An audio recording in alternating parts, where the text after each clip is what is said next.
খেয়াল করে দেখবেন কিছু কিছু দিন থাকে যে আমাদের খুবই অলসতা কাজ করে, কিছুই করতে ভাল লাগে না, কোনো কাজই ভাল লাগে না। আজকের দিনটা হচ্ছে ঠিক সেরকম।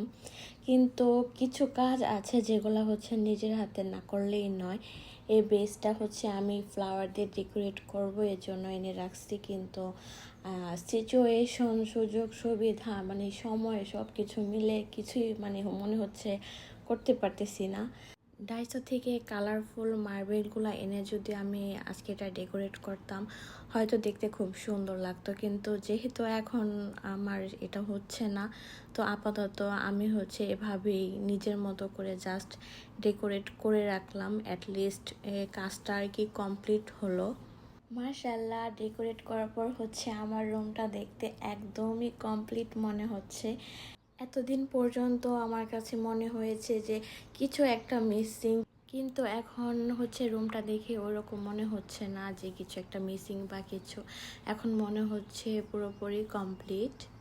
আমাদের জাপানের ওয়েদারের কথা না বললি, মোটামুটি যারা জাপানে থাকে তাদের সবার কাছেই শুনবেন, এই হচ্ছে রোদ, এই হচ্ছে বৃষ্টি, আবার হঠাৎ করেই ঠান্ডা লাগে, হঠাৎ করে এত গরম। হয়তো এই ওয়েদার চেঞ্জের জন্যই আমার হঠাৎ করে এত গরম ঠান্ডা লেগে গিয়েছে। তো ডক্টর আমাকে ওষুধ দিয়েছে, কিন্তু জাপানের ওষুধ অনেক স্লোলি কাজ করে। আজকে বিকেলের ওয়েদারটা যেহেতু এত সুন্দর, তো ভাবলাম যে কেন না আমি আদা কুচি, এলাচ, তারপর হচ্ছে দারুচিনি এগুলা দিয়ে এক কাপ র চা করে খাই।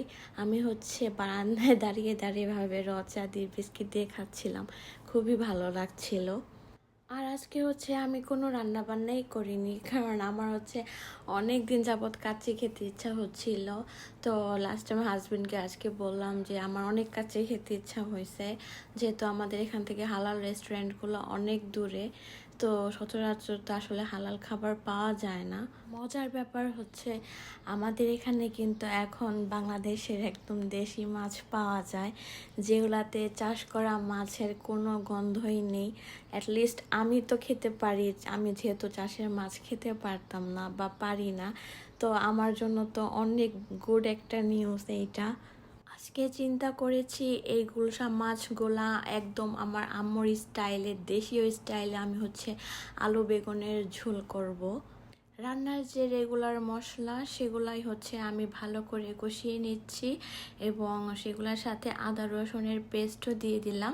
এখন হচ্ছে ভালো করে মশলাটা কষিয়ে আমি হচ্ছে মাছটা একদম ভালো করে কষিয়ে নিব। কারণ মাছ যদি আমি একটু কষিয়ে না নিই, আমার হাজবেন্ড বলবে মাছ ভাজো, মাছ ভেজে রান্না করো।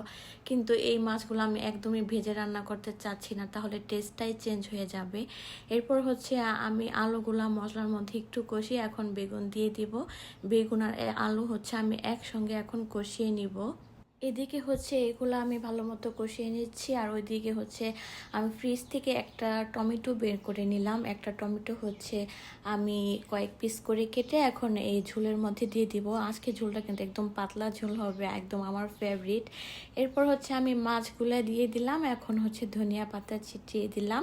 এরপর হচ্ছে 1 চামচ না 1/2 চামচ পরিমাণ হচ্ছে আমি জিরে গুঁড়ো দিয়ে দিব। এরপর কিছুক্ষণ ঢেকে রান্না করলেই কিন্তু আমার এই মজাদার তরকারি একদমই কমপ্লিট।